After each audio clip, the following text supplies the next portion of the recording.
Hello again. Now the cage is in, I can start thinking about doing the interior. So I've just got a tiny few more bits and pieces, a couple of wales to finish off on the cage. So I thought I'd get the dash ready for when the cage is done, and then I can start putting the interior in, which will be nice once it's painted. But the dash is really badly cracked.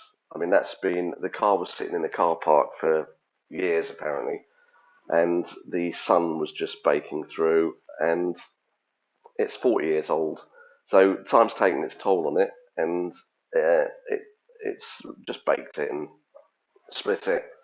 So the dash looks worse than it is because it's been in the garage.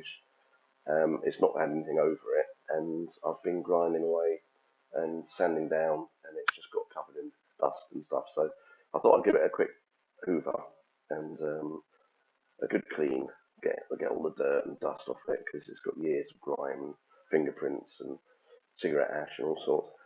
Um, these are the ducting vents for the heater, for the demister and heater control unit. So I don't need those. I'm not really using a heater in the car. And if I do, it'll just be like a small one with a hose that gets directed straight to the screen. But I have got a heated screen that'll be going in there, so I don't really need a heater. It gets pretty hot in there anyway. Yeah, so I was taking all the bits and pieces off it, and also I'm gonna have to cut the corners of the dash to fit it around the roll cage because the roll cage will go through probably central of the sides on the dash, and it would be so bad to get a good dash and start cutting it up to put it in the car. So I partly wasn't too bad about using this one. Um, I was in two minds. I was thinking of building a MDF dash that I could um, make as I wanted, the shape I wanted, and have like a shelf for the navigator for the bits and pieces, maps and stopwatches to go on. But I'm not a fan of having MDF in the front of the car. If you do have a big accident, it's not really ideal having a sheet of MDF, well, half sheet of MDF there. So at least this will collapse, and they've done tests on it and all sorts. So the idea was it's the dash is scrap. No one would want that. I'd give it a go at cleaning it up a bit and making it look a bit better. So the where the cracks are, the edges of the vinyl raise up either side of the crack. So you've got a raised piece in the middle. So if I was to fill it, you'd never disguise it because it would be like a lump in it.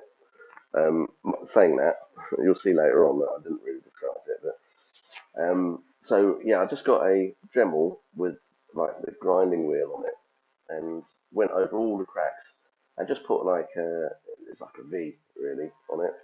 I've seen people with a Stanley blade and they cut out like 5 men either side, but you end up with a big track going down the dash, and it's got like a vinyl. It's got a sort of pattern in the vinyl which you're not going to be able to replicate. So um, I didn't want to make the groove too big.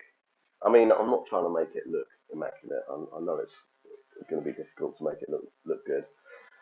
This was just sanding it down because when you use a Dremel, it sort of melts the vinyl as well. So this was just getting any melted lumps off the edges. But you can see, how different it looks with just giving it a quick once over with a bit of sandpaper. Um, Now, what I wanted to do is find out what would be the best thing to inject the cracks with. And I've been using this stuff at work, and it's CT1. You can use it underwater. It's like a combination of a sealant and a glue, and it's supposed to do all sorts of things. So the good thing about the silicon gun is you can sort of push it into the crack, so you can get it right in, hopefully stopping it from cracking again. And it's flexible, so if the dash is moving, it's not going to crack. It will probably just flex and stretch and be a bit more forgiving.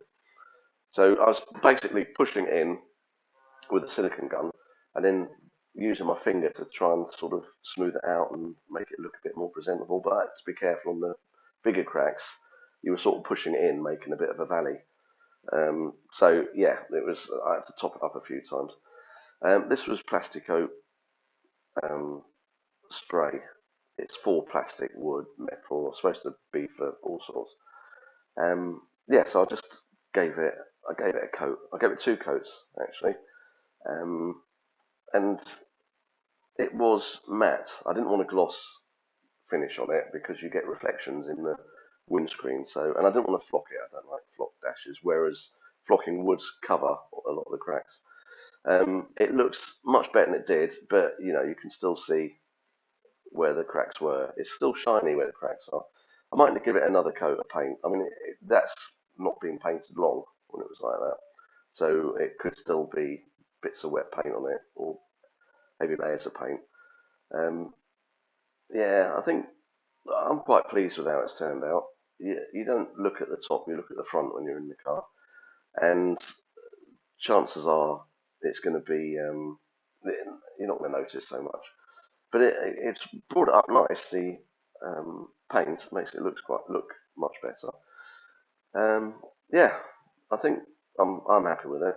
Um, if you like these sort of videos, if you could just do a thumbs up and a like. Thank you for watching, and I'll see you next time.